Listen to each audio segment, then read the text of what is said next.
피터 틸, 실리콘밸리의 이단아. 2004년 여름 하버드 대학교 기숙사. 20살 청년 마크 저커버그 앞에 한 남자가 앉아 있었습니다. 날카로운 눈빛, 차가운 표정. 그는 단 몇 분간의 대화 끝에 수표책을 꺼내 들었습니다. 50만 달러. 당시 더 페이스북이라 불리던 이 조그만 웹사이트에 투자한 첫 번째 외부 자금이었습니다. 훗날 이 투자는 10억 달러 이상의 수익으로 돌아옵니다. 수익률로 따지면 무려 2000배. 이 남자의 이름은 피터 틸. 그는 단순한 투자자가 아닙니다. 페이팔을 창업해 온라인 결제 시장을 뒤흔들었고 팔란티어를 세워 세계 정보기관들의 필수 도구를 만들었으며 실리콘밸리 역사상 가장 성공적인 투자자 중 한 명으로 자리매김했습니다. 하지만 그를 진정으로 특별하게 만드는 것은 따로 있습니다. 바로 그의 사고방식입니다. 모두가 예라고 할 때 아니오라고 말하는 용기. 경쟁을 피하고 독점을 추구하라는 역설적 조언. 그리고 죽음마저 거부하겠다는 대담한 선언. 이것은 실리콘밸리의 가장 논쟁적인 인물, 피터 틸의 이야기입니다. 1장 체스 신동 세상을 읽다. 1967년 10월 11일 독일 프랑크푸르트. 클라우스 틸과 수잔나 틸 부부에게 아들이 태어났습니다. 그들은 아이에게 피터라는 이름을 지어주었습니다. 아버지 클라우스는 화학 엔지니어였습니다. 그는 더 나은 기회를 찾아 가족을 이끌고 미국으로 그리고 남아프리카 공화국으로 다시 미국으로 이주했습니다. 어린 피터는 7개의 다른 학교를 다녔습니다. 끊임없는 이동, 새로운 환경에 적응해야 하는 압박. 대부분의 아이들에게 이것은 트라우마가 됩니다. 하지만 피터에게는 다른 의미가 있었습니다. 그는 어디에도 완전히 속하지 않는 법을 배웠습니다. 관찰자의 시선으로 세상을 바라보는 법을 익혔습니다. 그리고 이 아웃사이더적 관점이야말로 훗날 그를 특별하게 만드는 핵심 요소가 됩니다. 피터가 6살이 되던 해 그는 체스에 빠져들었습니다. 단순한 취미가 아니었습니다. 그는 체스에 완전히 몰두했고 놀라운 재능을 보였습니다. 얼마 지나지 않아 그는 미국 내 21세 이하 체스 랭킹 7위까지 올라갔습니다. 전국 대회를 휩쓸었고 체스 마스터의 반열에 올랐습니다. 체스는 피터에게 단순한 게임 그 이상이었습니다. 그것은 사고의 훈련이었습니다. 상대방보다 여러 수 앞을 내다보는 것. 현재의 움직임이 미래에 어떤 결과를 가져올지 계산하는 것. 그리고 가장 중요한 것, 남들이 보지 못하는 수를 발견하는 것. 훗날 피터 틸이 사업과 투자에서 보여준 통찰력의 뿌리가 바로 여기에 있었습니다. 체스에서 배운 가장 중요한 교훈은 이것입니다. 당신이 무엇을 하든 상대방도 무언가를 할 것이라는 사실. 세상은 정적이지 않습니다. 당신의 행동에 반응하는 살아있는 유기체입니다. 피터는 학업에서도 두각을 나타냈습니다. 그는 수학과 과학에서 뛰어났지만 더 흥미로운 것은 그의 독서 습관이었습니다. 그는 과학소설에 심취했습니다. 아이작 아시모프, 로버트 하일라인, 그리고 특히 J.R.R. 톨킨의 작품들. 반지의 제왕은 그에게 깊은 인상을 남겼습니다. 평범한 존재가 세상의 운명을 바꾸는 이야기. 거대한 악에 맞서 싸우는 작은 영웅들. 피터는 이 이야기에서 단순한 판타지 이상의 것을 읽어냈습니다. 그는 한 개인이 세상을 바꿀 수 있다는 가능성을 보았습니다. 그의 회사 팔란티어의 이름이 반지의 제왕에 등장하는 팔란티르에서 따온 것은 결코 우연이 아닙니다. 2장 스탠퍼드 반역자의 탄생. 1985년 피터 틸은 스탠퍼드 대학교에 입학했습니다. 스탠퍼드는 이미 실리콘밸리의 심장부에 자리 잡고 있었습니다. 휴렛 패커드가 시작된 곳, 수많은 기술 기업들이 태동하던 곳.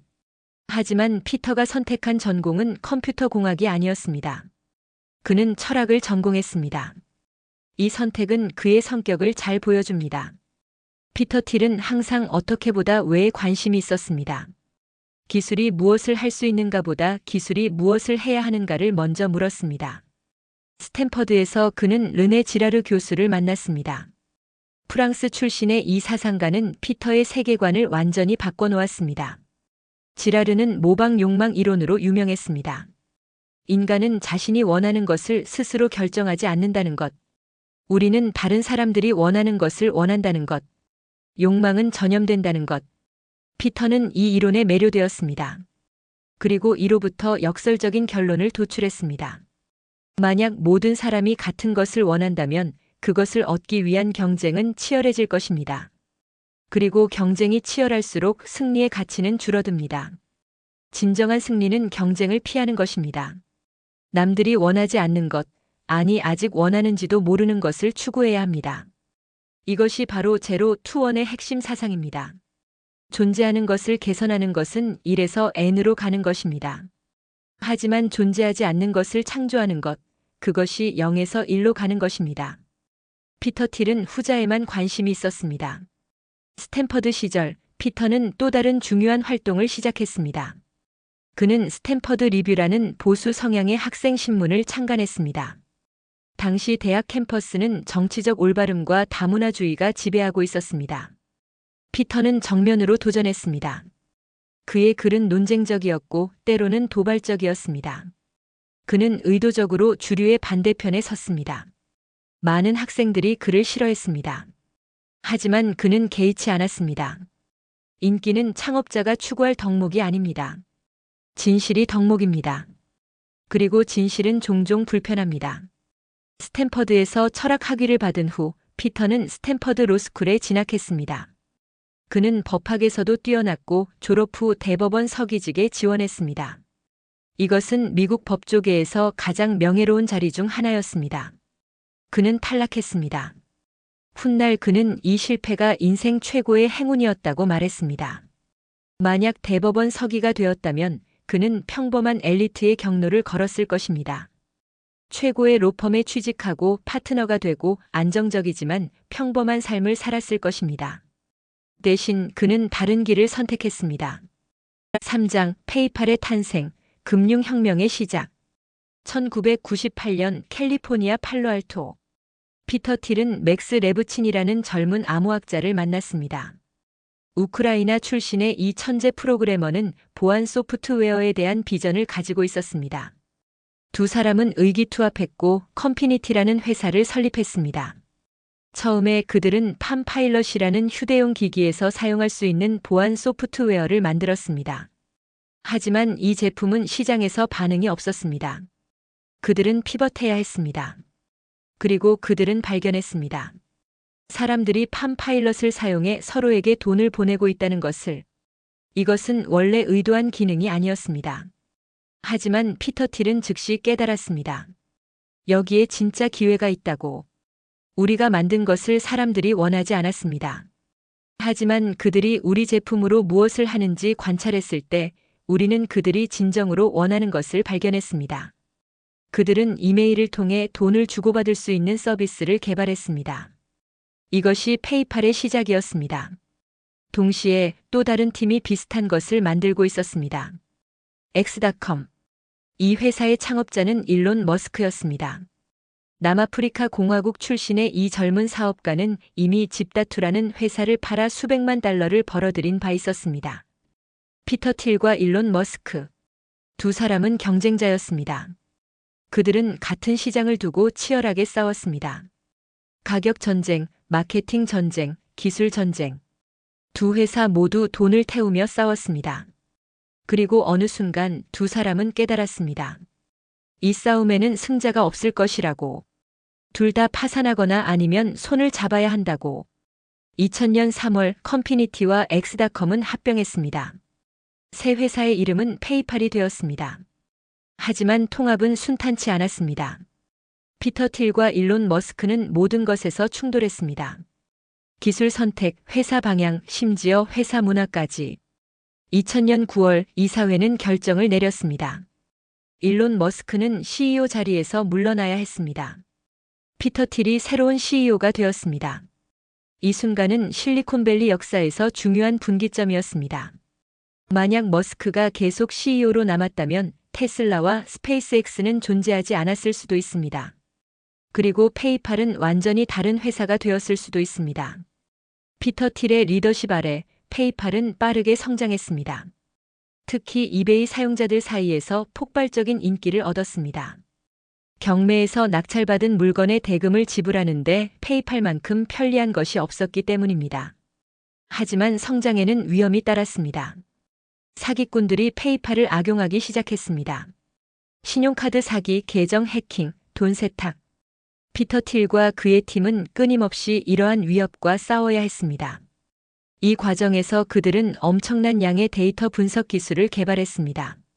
사기 패턴을 탐지하고 의심스러운 거래를 걸러내는 알고리즘. 이 기술은 훗날 팔란티어의 기반이 됩니다. 2001년 닷컴 버블이 붕괴했습니다. 수많은 인터넷 기업들이 파산했습니다. 하지만 페이팔은 살아남았습니다. 그들에게는 실제 수익이 있었기 때문입니다. 사람들이 실제로 사용하고 실제로 돈을 지불하는 서비스였기 때문입니다. 2002년 2월 페이팔은 나스닥에 상장했습니다. 주가는 첫날 55% 상승했습니다. 그리고 그해 10월 이베이가 페이팔을 인수했습니다. 인수가는 15억 달러. 피터 틸의 지분은 약 5,500만 달러의 가치가 있었습니다. 35살 그는 이미 부자가 되었습니다. 하지만 이것은 시작에 불과했습니다. 사장, 페이팔 마피아 제국을 건설하다. 페이팔의 매각 이후 흩어진 창업팀은 각자의 길을 갔습니다. 하지만 그들은 평범한 퇴직자들이 아니었습니다. 그들은 실리콘밸리 역사상 가장 영향력 있는 창업자 집단이 되었습니다. 일론 머스크는 스페이스X와 테슬라를 창업했습니다. 리드 호프먼은 링크드인을 만들었습니다. 체드 헐리와 스티브 첸은 유튜브를 창업했습니다. 제러미 스토플먼은 옐프를 시작했습니다. 그리고 피터 틸은 이들 모두를 연결하는 중심축이 되었습니다. 언론은 이들을 페이팔 마피아라고 불렀습니다. 그리고 피터 틸은 이 마피아의 대부였습니다. 왜 페이팔 출신들은 이토록 성공적이었을까요? 피터 틸은 이렇게 설명했습니다. 페이팔에서 우리는 불가능해 보이는 것을 해냈습니다. 기존 금융 시스템에 도전했고 규제 당국과 싸웠고 거대 기업들의 공격을 막아냈습니다. 그 경험이 우리에게 자신감을 주었습니다. 무엇이든 할 수 있다는 자신감을. 하지만 더 중요한 것은 네트워크였습니다. 페이팔 마피아는 서로를 도왔습니다. 투자하고 조언하고 인재를 소개했습니다. 피터 틸은 이 네트워크의 중심에서 모든 것을 조율했습니다. 2004년 그는 파운더스 펀드를 설립했습니다. 벤처 캐피털 회사였지만 기존의 벤처 캐피털과는 달랐습니다. 대부분의 VC들이 안전한 투자, 검증된 비즈니스 모델에 집중할 때 파운더스 펀드는 미친 아이디어에 베팅했습니다. 우리는 비밀을 찾습니다. 다른 사람들이 믿지 않지만 우리가 사실이라고 아는 것. 그것이 진정한 투자 기회입니다. 그의 투자 철학은 독특했습니다. 그는 창업자의 배경보다 비전을 보았습니다. MBA 학위나 대기업 경력은 오히려 마이너스였습니다. 그는 세상을 다르게 보는 사람, 조금은 미친 것 같은 사람을 찾았습니다. 그리고 2004년 여름 그는 그런 사람을 찾았습니다. 5장, 페이스북 역사상 최고의 베팅. 션 파커의 전화를 받았을 때 피터 틸은 회의적이었습니다. 션 파커는 냅스터의 공동 창업자였습니다. 음악 산업을 뒤흔든 파일 공유 서비스. 하지만 냅스터는 법적 문제로 파산했고 파커는 트러블메이커라는 평판을 얻고 있었습니다. 그런 그가 꼭 만나봐야 할 대학생이 있다고 했습니다. 피터 틸은 마지못해 미팅에 응했습니다. 그리고 마크 저커버그를 만났습니다. 20살의 저커버그는 사회성이 부족해 보였습니다. 눈을 잘 마주치지 않았고 말을 더듬었습니다. 하지만 그가 자신의 비전에 대해 말할 때 무언가가 달라졌습니다. 그의 눈이 빛났습니다. 저커버그는 인터넷이 어떻게 인간관계를 바꿀 것인지에 대해 말했습니다. 모든 사람이 연결되는 세상. 정보가 자유롭게 흐르는 세상. 그의 비전은 단순한 웹사이트가 아니었습니다. 그것은 인류의 소통 방식 자체를 재발명하는 것이었습니다. 피터 틸은 결정을 내렸습니다. 50만 달러. 페이스북 지분 10.2%에 대한 투자였습니다. 당시로서는 터무니없이 높은 밸류에이션이라는 비판이 있었습니다. 겨우 대학생 몇 명이 만든 웹사이트에 그만한 가치가 있느냐고. 피터 틸의 대답은 간단했습니다. 저는 비즈니스 모델에 투자하는 것이 아닙니다. 사람에 투자합니다. 그리고 마크 저커버그는 특별한 사람입니다. 이 투자는 벤처 캐피털 역사상 가장 성공적인 투자 중 하나가 되었습니다. 페이스북은 폭발적으로 성장했고 2012년 기업 공개 당시 피터 틸은 자신의 지분 대부분을 매각해 약 10억 달러를 벌어들였습니다. 수익률 2000배. 하지만 피터 틸에게 페이스북은 단순한 투자 이상의 의미가 있었습니다. 그는 이사회 멤버로서 회사의 방향에 영향을 미쳤습니다. 특히 중요한 순간에 결정적인 역할을 했습니다. 2006년 야후가 페이스북을 10억 달러에 인수하겠다고 제안했습니다. 대부분의 이사들은 이 제안을 받아들여야 한다고 생각했습니다. 투자금 대비 엄청난 수익이었으니까요. 하지만 마크 저커버그는 거부하고 싶어 했습니다. 그는 더 큰 것을 꿈꾸고 있었습니다. 피터 틸은 저커버그의 편에 섰습니다. 이 회사는 10억 달러 이상의 가치가 있습니다. 마크가 그렇다고 믿는다면 우리도 그를 믿어야 합니다. 인수는 무산되었습니다. 그리고 페이스북은 계속 성장해 현재 수천억 달러 가치의 기업이 되었습니다. 6장 팔란티어 어둠 속의 수호자. 페이스북 투자와 거의 같은 시기 피터 틸은 또 다른 프로젝트를 시작했습니다. 이것은 매우 다른 종류의 회사였습니다. 2003년 피터 틸은 알렉스 카프, 조 론스데일과 함께 팔란티어 테크놀로지스를 창업했습니다. 회사의 목표는 빅데이터 분석이었습니다. 하지만 그들의 첫 번째 고객은 일반 기업이 아니었습니다. CIA였습니다. 피터 틸은 페이팔 시절 개발한 사기 탐지 기술이 더 큰 목적에 사용될 수 있다고 믿었습니다. 테러리스트를 찾는 것, 범죄 네트워크를 추적하는 것, 국가 안보를 지키는 것. 팔란티어의 이름은 톨킨의 반지의 제왕에서 따왔습니다. 팔란티르는 작품 속에서 멀리 있는 것을 볼 수 있게 해주는 마법의 구슬입니다. 피터 틸은 자신의 회사가 바로 그런 역할을 하기를 원했습니다. 보이지 않는 것을 보이게 하는 것. CIA의 벤처 캐피털 부서인 인큐텔이 팔란티어의 첫 번째 투자자가 되었습니다. 그들은 회사에 200만 달러를 투자했습니다. 그리고 피터 틸은 자신의 돈 3천만 달러를 추가로 투자했습니다. 처음 몇 년간 팔란티어는 고전했습니다. 정부 기관을 상대로 사업을 하는 것은 쉽지 않았습니다. 관료주의, 느린 의사결정, 복잡한 조달 과정. 많은 사람들이 이 회사가 실패할 것이라고 예측했습니다. 하지만 피터 틸은 포기하지 않았습니다. 그는 계속 돈을 쏟아부었습니다. 그리고 회사는 조금씩 성장했습니다. 전환점은 2011년에 왔습니다. 오사마 빈 라덴 제거 작전에 팔란티어의 소프트웨어가 사용되었다는 소문이 돌기 시작했습니다.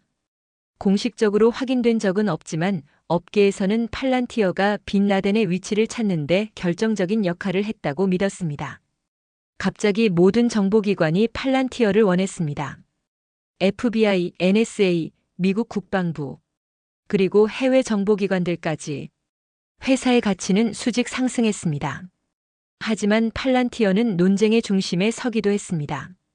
프라이버시 옹호자들은 이 회사가 감시 국가의 도구라고 비판했습니다. 시민의 자유를 위협한다고 주장했습니다. 피터 틸은 이러한 비판에 정면으로 대응했습니다. 우리는 선과 악 사이의 선택을 해야 합니다. 팔란티어는 테러리스트와 범죄자를 추적합니다.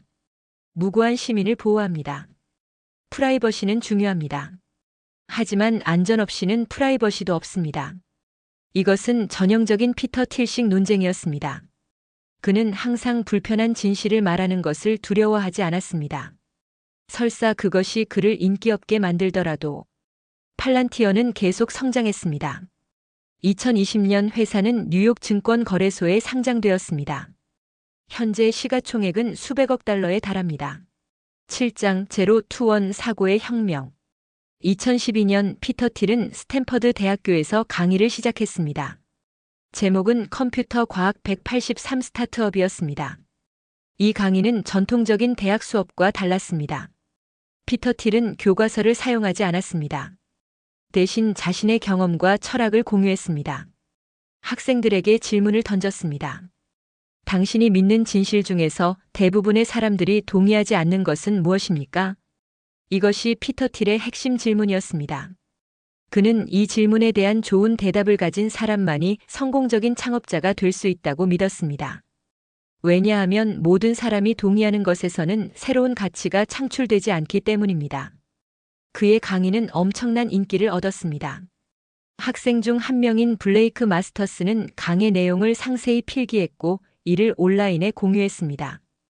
이 노트는 입소문을 타고 퍼져나갔습니다. 피터 틸과 블레이크 마스터스는 이 노트를 바탕으로 책을 집필했습니다. 2014년에 출간된 제로 투원입니다. 이 책은 출간 즉시 베스트셀러가 되었습니다. 전 세계 수십 개 언어로 번역되었고 수백만 부가 팔렸습니다. 실리콘밸리의 필독서가 되었습니다. 책의 핵심 메시지는 간단했지만 강력했습니다. 경쟁은 패자들이나 하는 것입니다. 피터 틸은 경쟁이 가치를 파괴한다고 주장했습니다. 모든 기업이 같은 시장에서 경쟁하면 이유는 사라지고 모두가 고통받습니다. 진정한 성공은 경쟁이 없는 시장을 만드는 것, 즉 독점을 달성하는 것입니다. 독점은 나쁜 것이라고 배웠을 것입니다. 하지만 그것은 정적인 세상에서만 사실입니다. 혁신적인 독점 기업은 새로운 제품을 창조함으로써 사회의 가치를 더합니다. 고객들은 더 많은 선택지를 갖게 됩니다. 그는 구글을 예로 들었습니다. 구글은 검색 시장을 독점하고 있습니다. 하지만 그들의 독점은 폭력이나 정부 규제로 만들어진 것이 아닙니다. 최고의 제품을 만들어 얻은 것입니다. 그리고 그 결과 모든 사람이 더 나은 검색 경험을 얻게 되었습니다. 제로 투어는 또한 진보에 대한 피터 틸의 우려를 담고 있었습니다. 우리는 기술적 진보가 자동적이라고 생각합니다. 하지만 그것은 환상입니다. 진보는 노력으로 얻어지는 것입니다. 그리고 지금 우리는 충분히 노력하고 있지 않습니다. 그는 1960년대와 70년대를 그리워했습니다. 달에 사람을 보내던 시대, 초음 속 여객기가 대서양을 가로지르던 시대, 핵융합이 곧 실현될 것처럼 보이던 시대, 우리에게는 날아다니는 자동차가 약속되었지만 140자짜리 메시지를 얻었습니다. 이것은 트위터에 대한 직접적인 비판이었습니다. 피터 틸은 현대기술 산업이 너무 사소한 것에 집중하고 있다고 비판했습니다. 소셜미디어, 광고기술, 게임. 이런 것들은 세상을 근본적으로 바꾸지 않습니다. 그는 원자의 세계에서 혁신을 원했습니다. 에너지, 생명공학, 우주. 이런 분야에 투자해야 한다고 주장했습니다. 8장, 고커 미디어와의 전쟁. 2016년 피터 틸은 전혀 예상치 못한 방식으로 헤드라인을 장식했습니다. 고커 미디어라는 온라인 미디어 기업이 파산했습니다. 원인은 헐크 호건이라는 전직 프로레슬러가 제기한 소송이었습니다. 고커가 그의 섹스 테이프를 불법으로 공개했다는 것이 소송의 내용이었습니다. 헐크 호건은 1억 4천만 달러의 배상금을 받아냈습니다. 고커는 이 금액을 지불할 능력이 없었고 파산을 선언했습니다. 그런데 놀라운 사실이 밝혀졌습니다.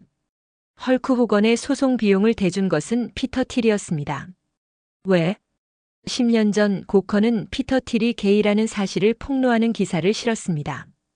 피터 틸은 자신의 성적 지향을 공개할 준비가 되어 있지 않았습니다.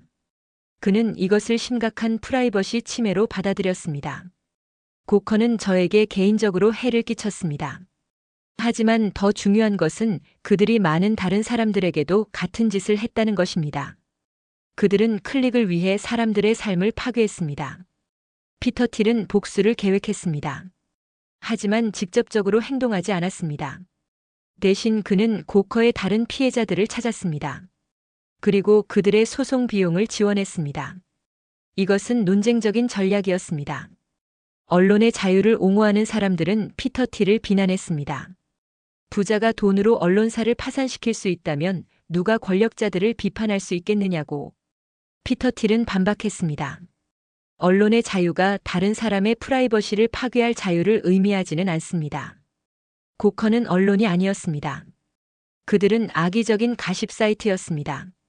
이 사건은 피터 틸의 성격을 잘 보여줍니다. 그는 원한을 오래 기억합니다. 그리고 그는 복수를 위해 오랜 시간을 기다릴 수 있습니다. 10년이 걸렸지만 그는 결국 원하는 것을 얻었습니다. 9장, 트럼프와 정치의 세계. 2016년 7월 클리블랜드. 공화당 전당대회 무대에 피터 틸이 올라섰습니다. 실리콘밸리 출신으로는 처음으로 전당대회에서 연설하는 것이었습니다. 저는 게이입니다. 저는 공화당원입니다. 하지만 무엇보다 저는 미국인입니다. 청중은 환호했습니다. 이것은 역사적인 순간이었습니다. 공화당 전당대회에서 공개적으로 게이라고 밝힌 연사는 그가 처음이었습니다. 피터 틸은 도널드 트럼프를 지지한다고 선언했습니다. 그리고 그의 캠페인에 125만 달러를 기부했습니다. 실리콘밸리는 충격에 빠졌습니다. 대부분의 기술 기업 CEO들은 힐러리 클린턴을 지지하고 있었습니다. 트럼프는 이민에 반대하고 무역 전쟁을 예고하고 있었습니다. 이것은 실리콘밸리의 이익에 정면으로 배치되는 것처럼 보였습니다. 피터 틸은 왜 트럼프를 지지했을까요? 그는 미국의 정치 시스템이 근본적으로 망가졌다고 믿었습니다. 민주당이든 공화당이든 기존 정치인들은 진정한 변화를 만들 의지가 없었습니다. 그들은 현상 유지에만 관심이 있었습니다. 트럼프는 아웃사이더였습니다. 그는 기존 시스템을 부수겠다고 약속했습니다. 피터 틸은 이것이 미국에 필요한 것이라고 생각했습니다. 사람들은 트럼프의 말을 문자 그대로 받아들이지만 진지하게 받아들이지는 않습니다. 저는 반대입니다. 저는 그의 말을 문자 그대로 받아들이지 않지만 진지하게 받아들입니다. 트럼프가 대통령에 당선된 후 피터 틸은 정권인수위원회에 참여했습니다. 그는 기술 분야 인사를 추천하는 역할을 맡았습니다. 한때 그가 국가정보장관 후보로 거론되기도 했습니다. 하지만 그는 공식 직책을 맡지 않았습니다. 그는 정부 밖에서 영향력을 행사하는 것을 선호했습니다. 피터 틸의 정치적 행보는 그를 더욱 논쟁적인 인물로 만들었습니다. 많은 사람들이 그와의 관계를 끊었습니다. 실리콘밸리에서 그는 점점 외톨이가 되어갔습니다. 하지만 피터 틸은 개의치 않았습니다. 그는 항상 주류에서 벗어나 있었습니다. 그리고 그것이 바로 그의 힘이었습니다. 10장 죽음을 거부하다. 피터 틸에게는 특이한 관심사가 있습니다. 그는 죽지 않으려 합니다. 문자 그대로입니다. 그는 수명 연장, 더 나아가 불멸에 관심이 있습니다. 그리고 이것을 위해 상당한 자원을 투자하고 있습니다. 그는 메투셀라 재단에 수백만 달러를 기부했습니다. 이 재단은 노화 연구를 지원합니다. 그는 SENS 연구재단도 지원합니다. 이 재단은 노화를 질병으로 보고 치료법을 찾으려 합니다. 피터 틸은 또한 크라이오닉스에 등록되어 있습니다. 이것은 사망 후 신체를 냉동 보존하는 서비스입니다. 먼 미래의 기술이 발전하면 다시 살려낼 수 있다는 희망 아래. 왜 그는 이런 것에 관심을 가질까요? 죽음은 받아들여야 할 것이 아닙니다. 죽음은 해결해야 할 문제입니다. 우리는 다른 모든 문제에 대해 해결책을 찾으려 합니다. 왜 죽음만 예외여야 합니까? 그의 논리는 일관성이 있습니다. 그는 항상 현상 유지에 도전해 왔습니다. 모두가 당연하게 받아들이는 것에 질문을 던져왔습니다. 죽음보다 더 당연하게 받아들여지는 것이 있을까요? 하지만 많은 사람들은 이것을 기이하게, 심지어 무섭게 생각합니다. 죽음을 거부하는 것은 자연의 순리를 거스르는 것이라고 비판합니다. 피터 틸은 이러한 비판에 이렇게 대응합니다. 우리는 이미 자연의 순리를 거스르고 있습니다. 의학, 위생, 영양. 이 모든 것이 우리의 수명을 연장했습니다. 더 나아가지 말아야 할 이유가 있습니까? 그의 회사들도 이 비전을 반영합니다. 파운더스 펀드는 생명공학 회사들에 적극적으로 투자합니다. 암치료, 유전자 편집, 줄기세포 연구. 그는 기술이 궁극적으로 죽음을 정복할 수 있다고 믿습니다. 물론 이것이 그의 생전에 일어날지는 알 수 없습니다. 하지만 피터 틸은 베팅을 두려워하지 않습니다. 그의 인생 전체가 대담한 베팅의 연속이었으니까요. 에필로그 역설의 인간. 피터 틸은 모순덩어리입니다. 그는 리버테리언으로서 정부의 개입을 싫어합니다. 하지만 그의 회사 팔란티어는 정부와 가장 긴밀하게 일하는 기업 중 하나입니다. 그는 경쟁을 피하라고 조언합니다. 하지만 그 자신은 가장 치열한 경쟁의 한가운데에서 살아왔습니다. 그는 대학 교육이 과대평가되었다고 비판합니다. 하지만 그 자신은 스탠퍼드에서 학사와 법학 박사 학위를 받았습니다. 그는 미래에 대한 낙관을 설파합니다. 하지만 그의 글에는 문명의 쇠퇴에 대한 비관이 가득합니다. 어떻게 이러한 모순들을 이해해야 할까요? 아마도 피터 틸은 우리에게 단순한 일관성보다 더 중요한 것을 보여주고 있는지도 모릅니다. 그것은 끊임없이 질문하는 것입니다. 당연하게 여기는 것에 도전하는 것입니다. 불편하더라도 진실을 추구하는 것입니다. 그가 옳든 그르든 그는 확실히 생각하게 만듭니다. 페이팔을 창업할 때 사람들은 인터넷으로 돈을 보내는 것이 불가능하다고 말했습니다. 페이스북에 투자할 때 사람들은 대학생들의 웹사이트가 수십억 달러의 가치가 있을 리 없다고 말했습니다. 팔란티어를 세울 때 사람들은 스타트업이 CIA와 일할 수 없다고 말했습니다. 매번 그는 틀렸다는 말을 들었습니다. 매번 그는 옳았습니다. 물론 그가 항상 옳은 것은 아닙니다. 그도 실수를 합니다. 실패한 투자도 있고 잘못된 판단도 있습니다. 하지만 그는 틀릴 것을 두려워하지 않습니다. 왜냐하면 그는 알기 때문입니다. 정말로 새로운 것을 만들려면 틀릴 위험을 감수해야 한다는 것을. 가장 좋은 기업가는 약간 정신이 나간 것처럼 보입니다. 왜냐하면 그들은 다른 모든 사람들이 보지 못하는 것을 보기 때문입니다. 피터 틸은 2026년 현재 50대 후반입니다. 여전히 활발하게 투자하고 글을 쓰고 논쟁에 참여합니다. 그의 영향력은 실리콘밸리를 넘어 전 세계로 퍼져 있습니다. 그가 앞으로 무엇을 할지는 아무도 모릅니다. 하지만 한 가지는 확실합니다. 그것이 무엇이든 평범하지는 않을 것입니다. 피터 틸은 질문을 던집니다. 당신이 믿는 진실 중에서 대부분의 사람들이 동의하지 않는 것은 무엇입니까? 이제 당신의 차례입니다.